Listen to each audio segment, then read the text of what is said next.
mas é um texto bem conhecido, livro de Romanos, capítulo 5, versículo 20.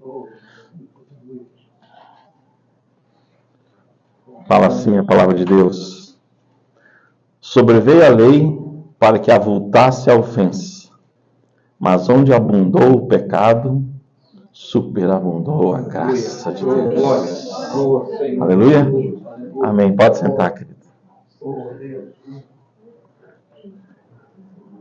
Eu quero contar começar a mensagem contando um caso que aconteceu na igreja em que eu frequentava. Todos sabem, né, que a gente saiu da quadrangular antes do pastor Haroldo, antes de alguns aqui. E nós fomos para uma igreja onde o pastor era muito rígido. E eu realmente não me importava com isso, né? Mas ele era rígido. E teve um casal lá nessa igreja que eles contaram uma meia mentira. Uma meia mentira. Sabe o que é uma meia mentira? Uma meia mentira.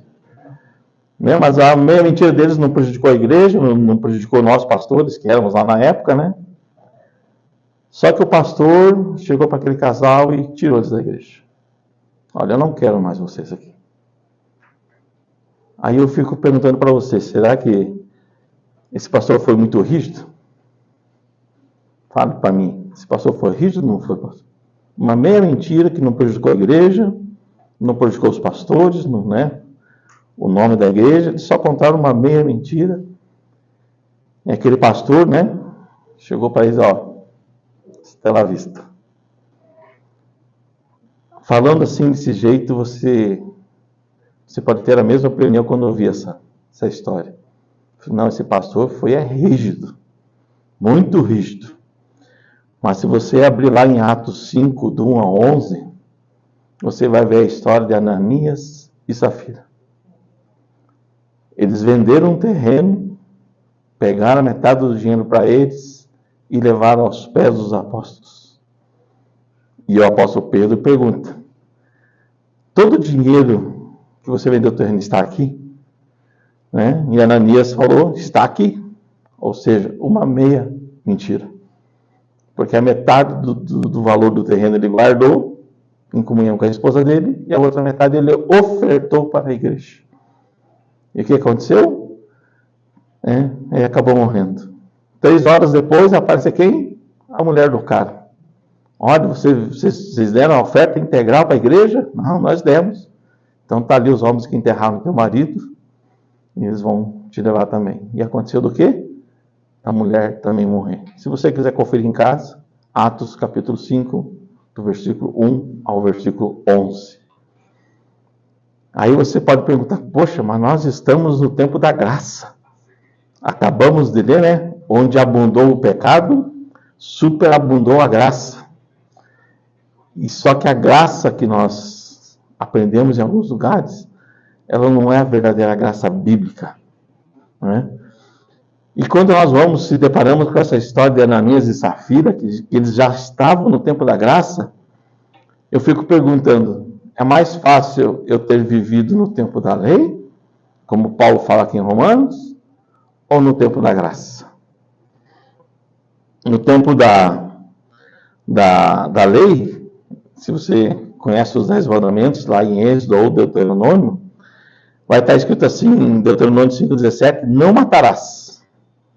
Ou seja, se eu tivesse alguma encrenca com o irmão da igreja, e fosse lá e matasse ele, eu iria estar pecando. Isso no tempo da lei. Se for para o tempo da graça, em 1 João 3,15, fala assim: se você odeia o seu irmão, você é assassino. Então eu pergunto para você: é mais fácil viver no tempo da lei? Ou é mais fácil viver no tempo da graça? Então, se você odeia o seu irmão, não precisa nem saber que você odeia ele. Se lá no seu íntimo você odeia o seu irmão, você é assassino. E Deuteronômio 5,18 fala assim: não adulterará. Ou seja, eu tenho que consumir o ato em si, o tempo da lei. Em Mateus 5,28 fala assim: se eu olhar com intenção para uma mulher, eu já estou pecando. Então, é mais fácil viver no tempo da lei ou é mais fácil viver no tempo da graça? Vou deixar essa pergunta para você responder. Quando Paulo estava falando aqui da lei, o que a lei trouxe para o homem? Ela fez o pecado fluir. Ela fez o pecado aparecer. Porque quando não existia lei, cada um fazia por si só. Cada um fazia o que achava certo. Aí veio a lei, e a lei começou o quê? A aflorar o pecado. E o pecado sempre vive ao nosso derredor, querendo nos estragar. E o pecado quer nos acabar com a gente.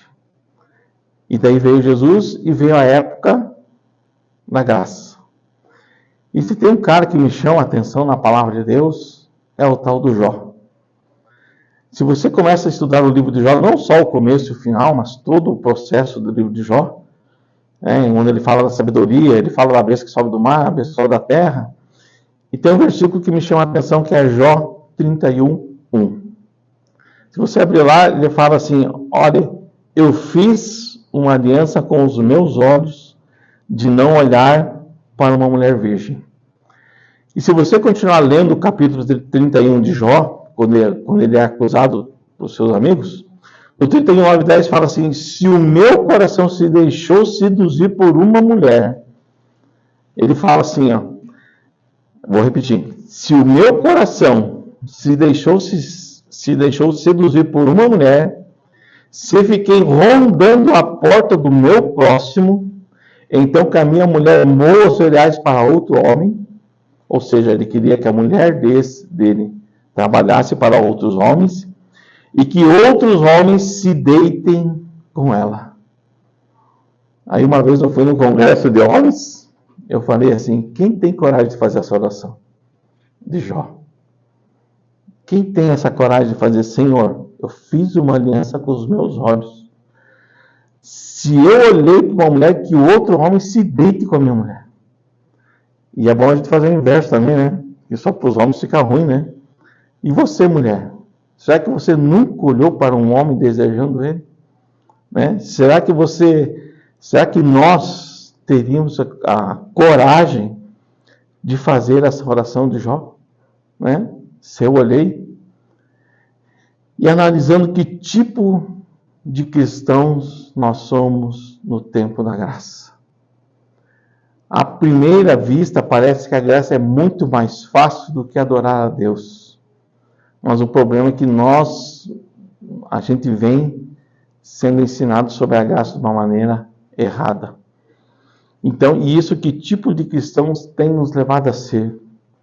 Nós somos um cristão verdadeiramente quente ou verdadeiramente frio?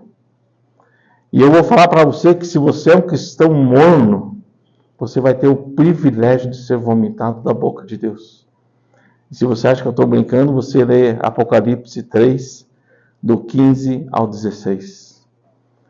E o próprio Jesus falando para a igreja de Laodiceia: tu não és nem morno, tu não és nem frio, nem quente, tu és morno.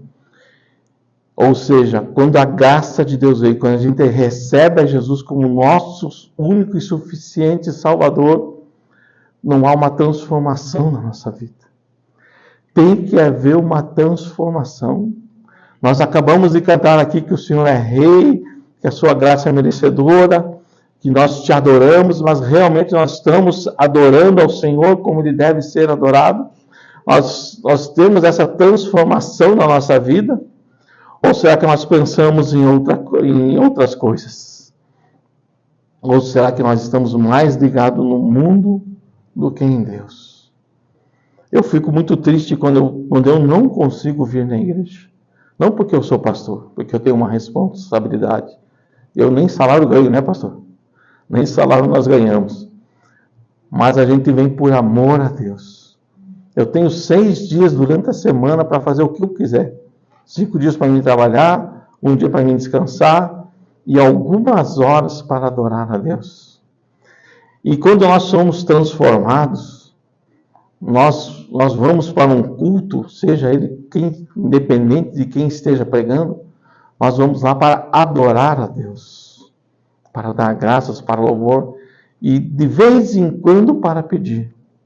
Porque quando nós somos transformados, nós fazemos as nossas petições na nossa casa, quando a gente fecha a porta do nosso quarto e nós oramos e dobramos nossos joelhos. Aí que nós pedimos aquilo que nós queremos. Senhor, me prospera, Senhor, eu preciso de um carro, Senhor, abençoa minha esposa, meus filhos e tudo mais. E quando eu venho na igreja, eu venho para adorar a Deus. Quem faz o culto não é o louvor, não é o pastor. Quem faz o culto é você, meu irmão. É você que tem que se sentir bem. Hoje eu vou à casa do Senhor. Alegrei-me quando me disseram, vamos à casa do Senhor. Né? Por que nós vamos à igreja? Para adorar o Senhor. E como nós vamos à igreja? Né? Será que eu chego aqui aliviado, Senhor, quero te adorar, eu quero ouvir a tua palavra, quero cantar louvores? Ou a gente só vem para pedir? Então nós temos que ser transformados. Ou nós ficamos muito quente, ou ficamos frio, né? Mas morno jamais. Morno jamais. E quando Paulo está falando dos 5:20 que nós lemos, todos nós somos pecadores. Nenhum de nós merece a salvação de Deus. Perdi aqui. Em Romanos 5:20 fala assim, onde abundou o pecado, superabundou a graça. E o que algumas igrejas têm ensinado é o seguinte, ele está falando, algumas igrejas têm ensinado que onde abundou o pecado, superabundou a graça. Ou seja, eu aceitei a Jesus, eu sou salvo. Né? Porque eu aceitei Jesus, se eu for lá e me prostituir, eu simplesmente dobro o meu joelho, peço perdão, a graça superabundou, onde abundou o pecado. Parece ser muito fácil, mas não é. Então tem algumas denominações que ensinam a supergraça. E que é muito fácil nós vivermos na supergraça. Parece que a obra da cruz foi em vão, que é só eu chegar, dobrar meu joelho, pedir perdão e tudo está resolvido. Tudo está resolvido. Mas não é essa a graça de Deus. Quando nós aceitamos a Jesus como nosso único e suficiente Salvador, quando nós recebemos Ele como Senhor da nossa vida, nós somos transformados, nós somos regenerados. E aí entra esse versículo, onde abundou o pecado, superabundou a graça de Deus. A graça vem e nos transforma, nos tira. Aquilo que o mundo nos atraía, não atrai mais. E se nós formos para Romanos 6:1, fala assim, que diremos então? Continuaremos no pecado para que a graça aumente ainda mais? Paulo está fazendo uma pergunta. Né? Nós vamos continuar no pecado? Né? E ele continua, de modo nenhum. Né?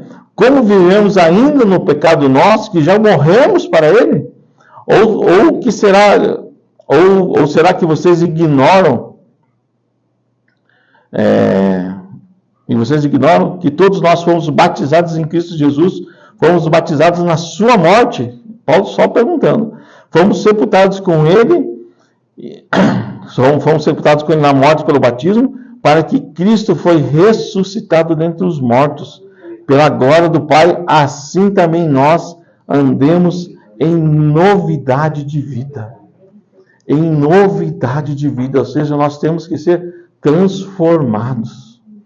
Quando pegaram aquela mulher em adultério e levaram para Jesus, ó Jesus, a lei de Moisés manda apedrejar. E o Senhor o que manda? Olha, ele falou assim, quem tem pecado que atira a primeira pedra. E tem todo um estudo em cima disso daí, né? E de repente não tinha mais ninguém. Só que aquela fase que às vezes nós tiramos sarro, às vezes nós brincamos, né? Vai, não peques mais. Mas é aí que está a graça do Senhor. Aí que vem a transformação. Se eu fazia, que no caso dela era adultério, não faça mais. Né? Se eu roubava, não roube mais. Ou seja, quando nós somos tocados e transformados, nós temos que fugir do pecado. O pecado que antes nos atraía, a graça do Senhor Jesus Cristo nos transformou. Eu conheci muita gente que era viciada em jogo. Não em jogo de futebol, mas em jogo de kart, em jogos de azar. Ou às vezes a pessoa é viciada em trabalho. Eu lembro uma vez que quando fazia Uber, eu peguei uma mulher de São Paulo e ela falava assim para mim: poxa, eu não entendo o curitibano. O curitibano deu 6 horas, ele bate o cartão dele e vai embora. Ou ele vai para o parque andar, vai andar de bicicleta, ou vai para um happy hour. E eu falei assim, mas o que tem de errado nisso? E aquela mulher começou a falar assim que, cara, nós paulistas, não, nada contra a paulista, tá? Tô falando da mulher em específico, né? Antes que me entendam mal, né? Uma vez entrou uma baiana no meu carro, eu falei assim, eu vou fazer uma baianada aqui. A menina sentada no meio falou assim, bichinho, o que tu tem contra baiano? Aí eu fiquei quieto, né? Eu falei, não, eu vou fazer uma gauchada, então. Mas assim, nada contra a paulista, né? E aquela mulher começou a falar assim, não, mas lá em São Paulo nós nos empenhamos, trabalhamos até tarde e tal, enquanto a gente não resolve o problema da empresa, nós não vamos embora. E eu falei assim, há quanto tempo você está pensando em ver a sua família? Ela falou, faz 2 meses que eu não tenho um domingo de folga. Eu falei, a senhora está louca, né? Ela falou, não, mas nós temos que resolver. Eu falei, tá, e daí? E se a senhora morrer, bater castéis, o que vai acontecer com a senhora? Ela parou para mim e falou, como assim? Eu falei assim, o que a empresa vai fazer pela senhora? A empresa vai falar para RH, ó, a fulana morreu, os pêsames para a família, vai mandar uma cartinha quando manda, vai colocar lá no RH, abrir uma vaga, vai contratar uma pessoa, talvez para metade do teu salário, para fazer a mesma coisa que você fazia. E ela parou e ficou olhando, falou assim, cara, não é que é mesmo? Eu falei, é. Por isso que o curitibano, quando deu 6 horas, ele vai descansar, ele vai viver para a família dele, né? E a graça é isso, ela nos transforma, ela não nos tira a nossa responsabilidade. Então tem gente que é viciado com o jogo, tem gente que é viciado com o trabalho, tem gente que tem os vícios, né, de droga e tudo mais, adultério, e tem o pecado da gula, e tantos outros por aí vai. E quando a graça vem, e quando nós mais amamos ao Senhor Jesus Cristo, menos o mundo me atrai. Se antes eu gostava de me prostituir, de adulterar, quando eu venho para Cristo, eu deixo de adulterar. Aquilo não me atrai mais. Se antes eu jogava ou era viciado em trabalho, isso não me atrai mais. O que me atrai é o Senhor Jesus Cristo. O que me atrai é a bênção do Senhor, é a graça do Senhor. E eu pergunto para você, a graça do Senhor Deus já se manifestou em você? Abra a palavra de Deus lá em Tito 2:11. Livro de Tito, é difícil achar o livro de Tito, mas é um pouquinho antes de Hebreus. Tito, capítulo 2. Versículo 11. Fala assim, ó, do 11 até o 13. Pois a graça de Deus se manifestou, trazendo salvação a todos os homens. Ela nos ensina a abandonar a impiedade e as paixões mundanas, para que vivamos nesse presente século sóbria, justa e piedosamente, aguardando a bem-aventurança, esperança e o aparecimento da glória do grande Deus e Salvador Jesus Cristo. Essa é a verdadeira graça de Deus. Não essa graça fácil e falida que eu posso pecar só porque eu aceitei Jesus, eu posso fazer o que eu quiser, que eu sou salvo. Não é isso a graça do nosso Deus. Graça a gente conhece por um favor não merecido. Eu acho que eu cresci ouvindo isso e você deve ter crescido. Graça é um favor não merecido. Mas quando nós voltamos para o livro de Jó, eu não consigo achar pecado em Jó. No livro todo, lendo o livro de Jó, eu não consigo achar pecado nele. Só que quando quando Deus se revela para ele, começa a falar com ele, ele fala assim, antes eu te conhecia de ouvir, mas agora os meus olhos te veem. Por isso me abomino e me arrependo no pó e na cinza. Por mais santo que nós sejamos, por mais a boa intenção que há no nosso coração, diante do Senhor, nós parecemos imperfeitos. E a graça veio justamente por isso. A graça no original significa paidevo. E eu fui verificar o que significa graça, né, no original, que é paidevo. E significa assim, instruir, ensinar uma criança e moldar o caráter. Graça é isso, é moldar o nosso caráter. Não é simplesmente onde abundou o pecado, superabundou a graça. E a graça, ela nos ensina 5 coisas nesse capítulo de Tito. Primeiro, abandonar ou renunciar, desconsiderar os nossos próprios interesses. Eu não digo que você não tem que almejar um emprego novo, a tua empresa crescer, mas primeiro de tudo tem que vir o Senhor nas nossas vidas. Nós temos que aprender a colocar o Senhor na frente de todas as coisas. Chega a ser uma impiedade. O que é impiedade? É uma falta de reverência a Deus. Nós temos uma cliente lá na nossa estética, na creche de cachorro, que ela é macumbeira.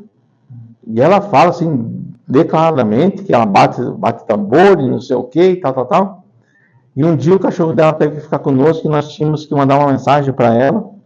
Eu falei assim, não, se acontecer alguma coisa com o cachorro, eu te mando uma mensagem. E ela falou assim, mas eu não vou responder. Eu falei, mas por que você não vai responder? Porque quando nós vamos lá, isso é ela me falando, quando nós vamos lá no centro de terreiro, ou nós deixamos o nosso celular desligado dentro do carro, ou no armário que tem lá, desligado. Eu falei, mas por quê? Porque o santo, quando vai descer lá, ele exige reverência. E quando eu ouvi isso dela, eu fiquei assim, Jesus, quão imundo eu sou que eu vou na tua casa sem a devida reverência. Quantas vezes eu fiquei respondendo mensagem no WhatsApp, no meio do louvor, ou achando que isso era mais importante do que adorar a Deus. Ou seja, falta de reverência, renunciar, abandonar. E ele também nos ensina a deixar as paixões mundanas. Em Tiago 4,4 fala assim, gente infiel, vocês não sabem que a amizade do mundo é inimizade contra Deus? Aquele, pois, que quiser ser amigo do mundo se torna inimigo de Deus? E 1 João 2,15 fala assim, não amem o mundo, nem as coisas que há no mundo. Se alguém amar o mundo, o amor do Pai não está nele. Qual é a posição que você tem colocado Deus na tua vida? Qual é a posição que a graça do Senhor tem se colocado na tua vida? É em primeiro lugar ou é em último? Não seja sufocado pelo mundo. Não se deixe levar pelo mundo. Em Mateus 13, 22 tem a parábola da semente, onde o semeador saiu a semear. E no 13:22 fala assim, e o que foi semeado entre os espinhos é o que ouve a palavra, porém as preocupações desse mundo e a fascinação das riquezas sufocam a palavra e ela fica infrutífera. Como está o seu coração diante de Deus? Está frutificando? Deus nos chamou para nós crescermos na presença dEle, crescermos em buscar a Ele, crescer em amar a Sua palavra, crescer em ter intimidade com Deus. A graça quer se manifestar na vida de cada um de nós, mas nós temos que dar o primeiro passo para isso. Nós temos que querer começar a ficar quente e não morno. Chega uma altura da nossa vida que a gente fica morno. A gente vai na igreja, vou na igreja para pagar os meus votos. Eu vou na igreja até para ser um dizimista. De vez em quando eu oro por alguém é curado e até expulso o demônio. Mas se nós não crescermos em intimidade com o Senhor, vai chegar aquele grande dia em que o Senhor vai dizer, afasta de mim que eu não te conheço. E ele fala assim, o texto, Senhor, mas no teu nome eu expulsei demônio, no teu nome eu fiz isso, no teu nome eu fiz aquilo. Aparta de mim, porque eu não te conheço. Ter poder do Senhor, usar o nome de Jesus, é muito fácil. É muito fácil. Mas ter intimidade com o Senhor é a mais difícil. Isso é a graça de Deus.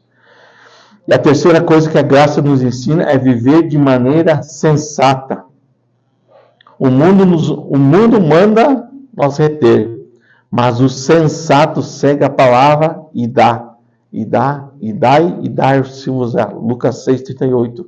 O mundo nos diz para pagarmos tudo da mesma moeda, olho por olho, dente por dente. Mas o sensato segue a palavra e perdoa e ama os seus piores inimigos. Na flor da minha juventude, bem na época que eu mais precisava dos meus pais, a minha mãe me abandonou. E foi um período muito ruim da minha vida. Foi um período que o café da manhã era café preto e margarina, o almoço era café preto e pão e margarina, e a janta era pão com margarina e café preto. E não foi um dia, não foi uma semana, não foi um mês. Foi vários dias. E teve dias, eu era jovem, que eu ligava para uma amiga nossa, falei assim, olha, Estácio, o nome dela, como é que faz arroz? Ela, põe a água, põe sal, não sei o quê. Como é que faz macarrão? E assim foi a minha vida. Eu ligava para ela, acabou a água, e agora? Agora se põe de novo e tá, e assim ainda. Eu só aprendi a fazer feijão. Hoje, graças a Deus, eu tenho uma esposa e tenho uma filha, né? Tenho um filho também. Mas hoje eu não me preocupo mais em cozinhar, porque a graça de Deus sobreabundou na minha vida. Mas na época que eu mais precisava da minha mãe, ela me abandonou. E lá em Isaías, o que me confortou foi isso. Isaías 49:15. Acaso pode uma mulher esquecer do seu filho, que ainda mama, de sorte que não compadeça do seu filho do seu ventre? Talvez as mulheres entendam mais isso do que os homens.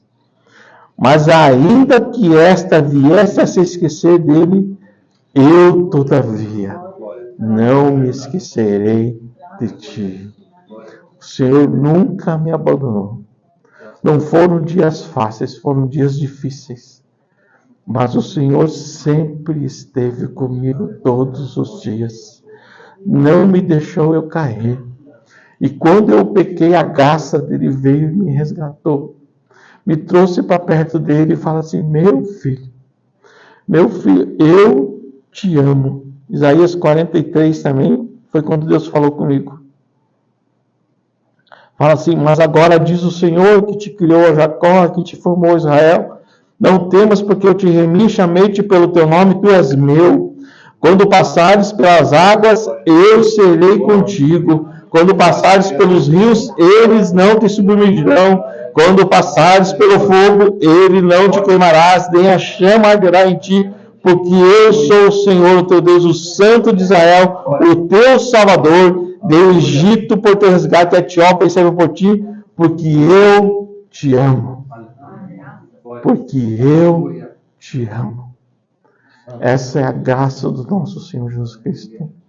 Se nós fôssemos salvos pelos nossos atos infelizes de homem e mulher que nós seríamos, nós nunca vamos ser salvos pelos nossos atos ou pelas nossas obras. Nós somos salvos pela graça de Deus.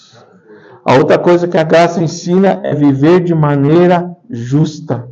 Quando o rei Belsazar deu aquela festa e apareceu aquela mão e escreveu Mene, Mene, Tekel, e quando Daniel foi traduzir, a parte da tradução é essa: pesado foste na balança. Pesado foste na balança e achado em falta. E de tempos em tempos eu tenho me pesado na balança. Falo assim, Senhor, eu tenho me achado em falta. Será que o Senhor pode falar como Daniel foi falado? Você é muito amado, Daniel. Como Isaías falou que você é muito amado. O Jó e todos eles. Será que eu mereço, Senhor? Eu não mereço. Mas a graça do nosso Deus nos faz ser justificados. E a última coisa, a graça nos ensina de viver de uma maneira santa e irrepreensível. Viver de maneira santa. Em 1 Pedro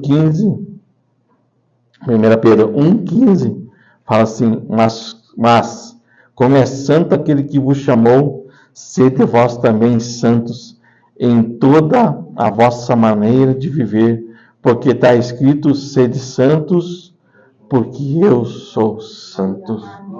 Quando nós recebemos a graça de Deus, nós somos justificados. Vou repetir: quando nós recebemos a graça de Deus, nós somos justificados.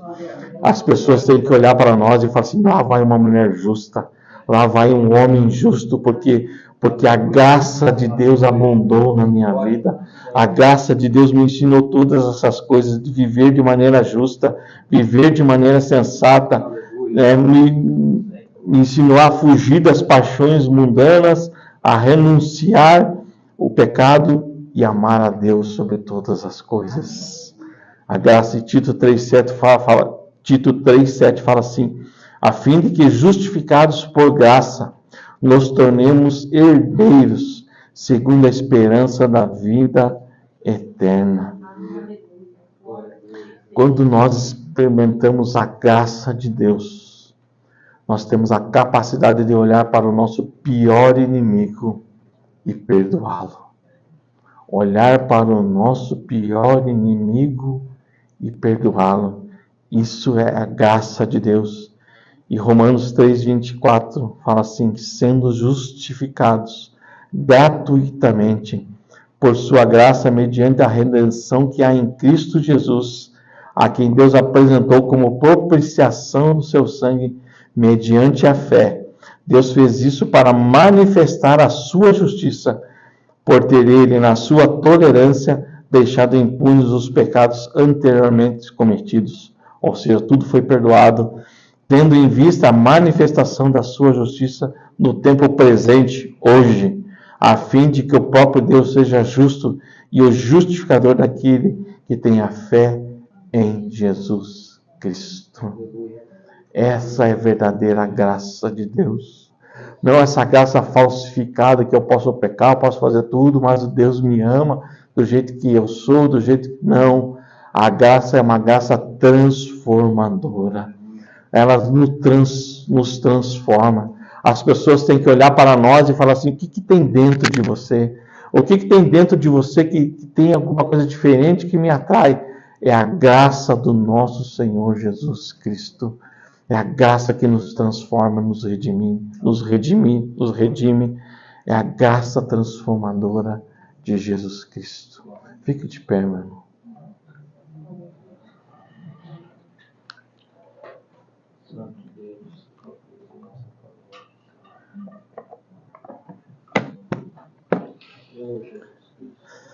Eu não sei como está a tua vida com Deus.